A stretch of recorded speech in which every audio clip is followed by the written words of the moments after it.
Servus lidi, zdravím vás u dalšího videa a je to vánoční video, je to rozbalování, je to ukázka vánočních dárků, co jsem dostal. Je jich celkem dost, se všema jsem spokojený a mám tak jako radost. Tak začneme. Tady to bylo jeden z prvních, tady je jakoby matika, takový rady různý, je to dobrý, hodí se to.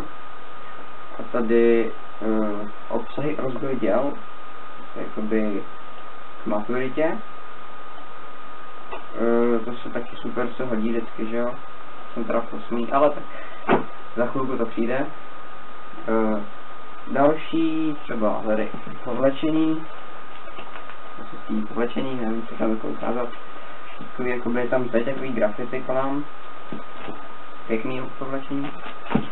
Mám po dlouhý době nový, nebo po dlouhý. Já mám, když jsem byl malý, já mám teď třeba skrtečky povlečení, takže to se taky hodí.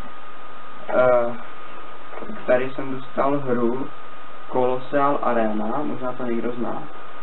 Já to vidím poprvé, mělo by to být něco podobné jako třeba Magicy. O tom jsem slyšel, ale vůbec nevím, co to hraje.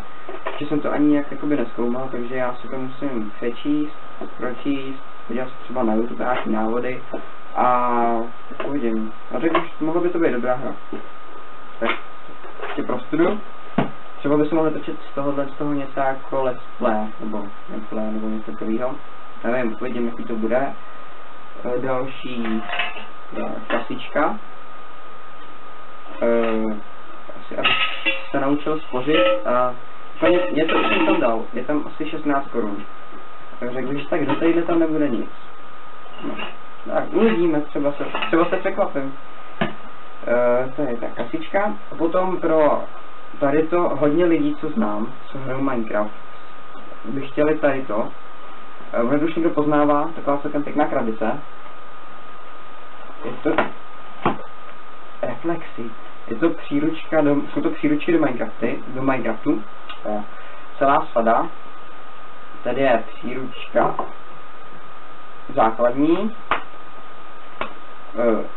stavitelská, tohle myslím, že bojová a redstone.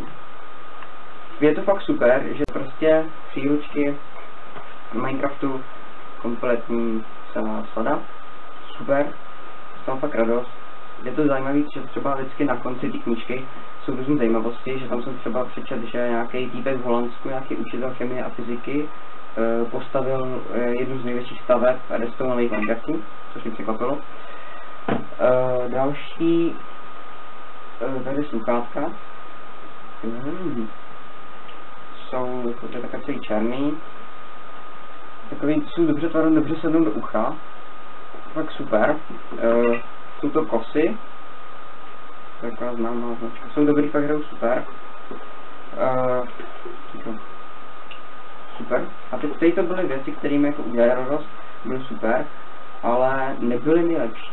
Jako samozřejmě, že všechno udělá radost. Sluchátka. Ty sluchátka bych přežil ještě tady k těm věcem, co teď budu ukazovat. Jsem sluchátka, takže teda. Ty jsem se pak přál, protože svoje jsem ztratil ty špunty a mě žádný jiný nesedly a tady jsou právě ty úplně největší. To jsou LK, tuším, myslím, že to jsou LK. A ty mi drží v uších, nic jiného to nedrží, prostě vůbec. A divný uši. Takže to jsem fakt radost, to jsou fakt super. A ty Minecraft příručky taky je super, že ze všeho fakt mám úplně radost. Většinu těch věcí, všechno, co jsem si přál, jsem dostal, plus věci navíc, takže úplně super. A teď se přesuneme k těm jakoby věcem, který jsem si přál fakt, plus ty sluchátka, to jsou k tomu. A jdeme na to. Takže ještě jsem od nejmenšího. Tak, mám tady Gymsec. Takhle. Je to prostě takový pytel, asi to většina zná. Od Vans. To je super. To je jako hodí se to člověku, když třeba někam jde, tak nebere celý baťoch, ale vezmu se tady ten pytel. Hodí se to fakt super. To si přál taky dost dlouho. A další je tady takováhle výzbroj, tísky brnění. Je tady jakoby páteřák na zádech, tím se dá odepnout, to nebudu dělat. Tady jsou ramena, lokty před loktí. Když to otočím, tak zepředu Tady je následky.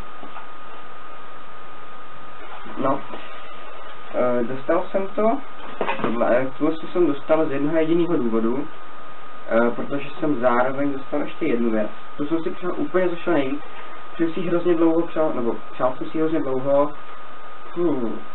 Několik, možná i měsíců jsem si ji přál. Hrozně dlouho jsem se na to těšil. Doufal jsem, že ji dostanu k Vánocům a dostal jsem ji. Je to longboard. A teď vůbec nevím, jestli to bude vidět. Já to neviděl, nevím, netuším. Je to vidět. Super, díky, to byl Lukáš. Takže teda longboard takhle. Otočím ho. Ten takový obrázek, kam jste moc vidět. Na to jsem se tak těšil hrozně dlouho. Přál jsem si ho a teď už si jenom koupím rukavice a budu jezdit. Už se hrozně moc těším. Je výhoda, že letos není sníh vůbec venku, takže vlastně budu moct jezdit i v zimě, i na jaře furt. Doufám, že už nenasněží. Letos jsem doufal, že nebude sněžit. Nebo doufal, abych mohl jezdit.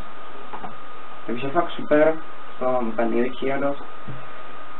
Když tak vám, kdyby, no, komentář někdo nepíše, ale kdyby někdo napsal třeba náhodou, tak můžu natočit special video jenom třeba o tom longboardu a třeba o tom těch chráničích, co mám. Takový zajímavý prostě různý parametry, proč, to se mi na tom líbí, prostě něco o longboardu. Takže to je asi všechno a čus!